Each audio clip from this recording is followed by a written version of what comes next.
Logan. And I'm Lauren. And today we'll be talking about water conservation messaging in Windhoek, Namibia tourism. We would like to start off with an overview of what we will be discussing in this presentation.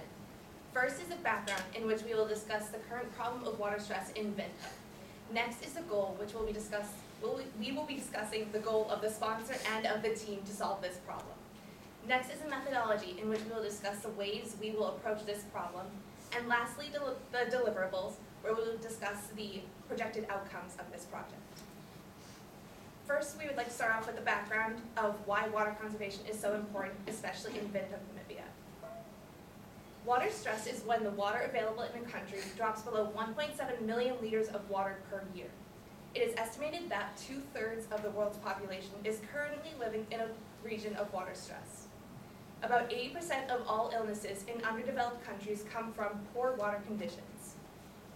The average American uses about 600 liters of water per day, which is 13 times the amount it takes to sustain a human.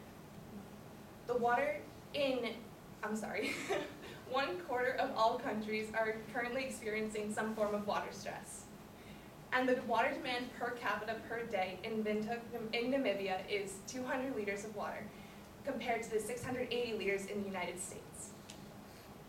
And it is approximated that 700 million people worldwide will be displaced by intense water scarcity by the year 2030.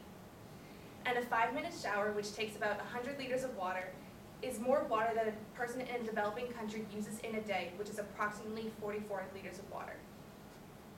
As you can see, Namibia has increasingly less rainfall in the past few years compared to the United States, with a 63% decrease from 2018 to 2019. And in 2019 alone, there has been 8 times as much rainfall in the United States than in Namibia. Windhoek has 3 main water resources, and they are groundwater in dams, greywater, and rainfall. The water from dams was supposed to be combined with treated wastewater, 50% being water from dams and 50% being treated wastewater. However, due to a pollution in the dam water, the ratio had to be changed to 90% being treated wastewater and 10% coming from other sources. Greywater is the water from sewage flow, which includes water waste from bathtubs or showers, but not including water from toilets or sinks. And greywater takes up about 50 to 80% of household wastewater. The last main water resource is rainfall, and it has been very inconsistent in the past and not very reliable for the people of Windhoek. Now we will move on to talk about our project goal. The lack of water in Windhoek is compounded by the fact that this city sees more tourists every year. The Ministry of the Environment and Tourism has recently implemented an aggressive marketing plan that is expected to overwhelm small to mid-sized hospitality establishments. The Namibia Tourism Board estimates that Windhoek will see over 107 million tourists in the year 2020 alone. This person here represents the current population of Namibia at 2.5 million. To give some perspective, this represents those 107 million visitors visiting the city of Windhoek in 2020. As you can see, this is over 40 times the population of the entire country. This number has been increasing over time, and on average about 300,000 people enter Namibia per day. The average time for these visitors to arrive in Namibia is between October to December. This is also the dry period in Namibia, so this increased water stress creates critical water stress in the city of Windhoek. And investigations of water usage in the city of Windhoek in the hospitality industry revealed that visitors use between 4 and 20% of water in the hospitality industry. Assuming that tourists use this estimated max of 20%, the remaining 80% is used by staff consumption, leakage, and watering gardens. According to our project sponsor, there has been little to no discussion about water conservation in the city of Windhoek. If these businesses begin to understand the cost, availability, and quality of water in Windhoek, it will impact their businesses because it impacts operational management and procurement pathways. Businesses that do engage in these critical water management discussions will have a competitive advantage in a future world of water scarcity and high costs. Now we will take a look at the vision of our sponsor, the Namibia University of Science and Technology, which we will now refer to as NUST. Their first goal for us is to determine the target audience, or the key players within the hospitality industry. We need to see who is wasting the water and who needs this water conservation education. Next, we are to engage our target audience in a messaging campaign design. And their third goal for us is to create a sustainable campaign that can be used long after we leave and also fits within the local context of Windhoek. Our goal is to increase water management awareness and sustainability within small hospitality establishments in Windhoek. To accomplish this goal, we have laid out 3 measurable objectives. The first objective is to determine the current level of awareness in Windhoek. Second, our objective is to prototype the best method to increase awareness within this local context. And third, we are to create a feasible and replicable study and to be able to assess this in a measurable way. So, moving on to the methodology of our project. In order to accomplish the goals of our project, we created a methodology that consists of 3 phases: an exploration phase, a design phase, and a feedback phase. In the first phase, the exploration phase, we will seek to understand the current level of water stress awareness in Windhoek and determine who our target audience will be for future messaging campaigns. So far, we've conducted background research into global water conservation techniques, and once we get to Namibia, we'll be conducting research into water conservation techniques that are specific to Windhoek. After that, we will focus in on the tourism industry and attempt to determine what level of water stress awareness there currently is, as well as what methods, if any, they are currently taking in order to reduce the amount of wastewater that is produced. In order to do this, we will be talking to several local experts in Windhoek and going to local hotels. At these hotels, we will be talking to hotel managers, employees, and tourists in order to determine where they believe there is currently the greatest amount of water waste. In the second phase, the design phase of our methodology, we will be hosting a design sprint workshop at NUST with NUST students from the hospitality school acting as participants. The goal of this design sprint workshop will be to come up with potential water conservation campaigns that are targeted at the tourism industry. The design sprint workshop itself will be broken down into 6 stages, with the first stage being the understand stage. In the understand stage, we will be giving a presentation to the participants and educating them about the current level of water stress in Windhoek and water conservation techniques that are used worldwide. In the second stage, the define stage, we will be splitting all the participants up into small groups and asking them to define the problem from their perspective. In the third stage, the diverge stage, we will ask all of the participants to individually brainstorm potential solutions to the problem before working together with the members of their group to come up with potential water conservation campaigns targeted at the tourism industry. In our fourth stage, the decide stage, each group will be asked to decide on one idea that they would like to continue working with for the rest of our design sprint workshop. In the fifth stage, the prototype stage, each group will work to flesh out a water conservation campaign that they decided on in the last stage. In the sixth stage, the validate stage, each group will be asked to present their idea, and they will then be given a certificate of participation for assisting us in our study. Our third and final phase of our methodology is feedback. We intend to get feedback from 3 main groups. Water conservation experts is our first group, and we intend to get feedback from them on the feasibility of our prototypes. Using their prior knowledge in the subjects, they will be able to tell us the practicality of our design and whether or not it will have the desired outcome. The second group is tourism industry employees. We will be receiving feedback on the implementation of our prototypes. They will be able to tell us whether or not they are intending on implementing our prototypes, and if they are not, we will make the edits necessary to make sure our prototype is being utilized. The third group is tourists, and tourists will give us feedback on the usability of our prototypes. Since tourists are likely the target audience for this project, it is important to receive feedback on them to see if our prototype is user-friendly. This is our timeline for the 7 weeks that we will be sending in Windhoek. Each of our 3 stages of methodology are split up and have 2 weeks to complete. Phase 1, the exploration phase, is made up of interviews with tourism industry employees and NUST Hotel School students. Students at the NUST Hotel School are college students who are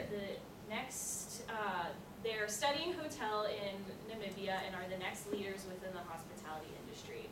They have prior knowledge on the subject of water stress in Namibia and an educated understanding of the fundamentals of hospitality within the city. The second phase, the design phase, we will be performing a design sprint workshop that will cover the first few days of our 2 weeks. The rest of the 2 weeks will be spent analyzing our data from this workshop, as well as editing or combining prototypes to a finalized prototype. Phase 3 is feedback and has 2 weeks to complete. We will be sending surveys out to experts, tourism industry employees, and tourists, and receiving feedback on this, and then we will make the edits necessary to finalize our prototype. And then week 7 will be spent finalizing our deliverables. Our deliverables, as you can see, are develop a local campaign to improve conservation messaging in the hospitality industry in Windhoek, and to validate our prototype with local and international water conservation experts. So to review what we've gone over today is the background, which is essential research to understand the problem of water stress in Namibia, our 3-part methodology to collect data, create prototypes, and make edits, and to finalize our product, which will validate our deliverable of improving conservation messaging in the hospitality industry in Windhoek. We would like to thank our advisors, Joseph Dorn and Kenneth Stafford, along with our sponsor, Ms. Jean Gold at the Namibia University of Science and Technology. We would now like to take any questions that you may have.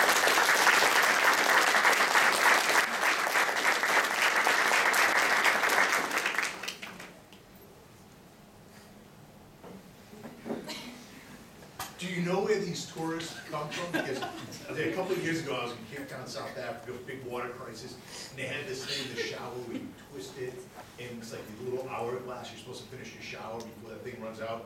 Maybe speed my shower up. Didn't quite work after a couple days. I got bored with it. But things like that there, you know, I thought they were pretty neat. So, but that was an American, right? Are they Europeans are pretty good at conserving? Me, not so good. Yeah, we are unsure of like the total demographic of everybody that's coming into Namibia, but that's where our exploration phase will be key, because we'll talk to these people that run the hotels and we'll say, who do you see the most here, and be able to tell that and explore that a little further. And regarding identifying your target market, what are the various customer segments that you're going after? Because that's going to be really important. As you define each of those segments, messaging is going to be a function of that. So customer segments, you mean like the tourists and the employees? Well, let's see, it could be tourists between ages 50 and above, going down a certain cultural tourism experience. Because I think in the previous presentation there was a whole host of different types of tourism experiences. There could be different profiles. So yeah. What is the demographic, psychographic makeup of those customer segments, which will be really important in the messaging? And so currently there's not really like any work being done for water stress in the hospitality industry. So what we're focusing on is seeing where the most water is being wasted, and we currently don't know if that's tourists at all. They could say like, people from London come and use all our water or whatever, but we don't know. But so that's what we're spending our first 2 weeks there when we're identifying the target audience, is because we don't know where that water's being wasted, and the industry employees also might not have the education to know that they shouldn't leave the water running or anything like that. So we haven't split up our customer segments because we don't know if our target audience is the tourists yet. And along with that, if our target audience includes the hotel managers and the workers, we found that a huge source of pride in Namibia is their gardens. And as you saw, 80% of the water is actually used by the industry to provide keep up their grounds and also leakage. But we have to kind of address that and see how we can work with that sense of pride and also wanting to conserve water. It sounds like a lot of the data you have about water usage will be from hotel managers and owners' kind of assessment of what their water usage is. Is any of that data going to be empirical? Whatever was it? Yeah, sorry, could you repeat the last part? Is any of that data going to be empirical? Yeah, so one of the things that we found when we were doing background research is things like water meters over here that we use pretty frequently. They're not as big a thing over there. They really don't pay as much attention, so it'd be tough to get some quantitative data on that. So a lot of it really is gonna rely on like managers and employees kind of having an accurate idea of what's going on within their business. So that's why it's important that we talk to not just the managers, but also like grounds crew and like cleaning staff and everything like that to really get a fuller picture. Are you going to ask management at which the place that you and everybody else stays for their opinions as well? We absolutely can do that. Yeah.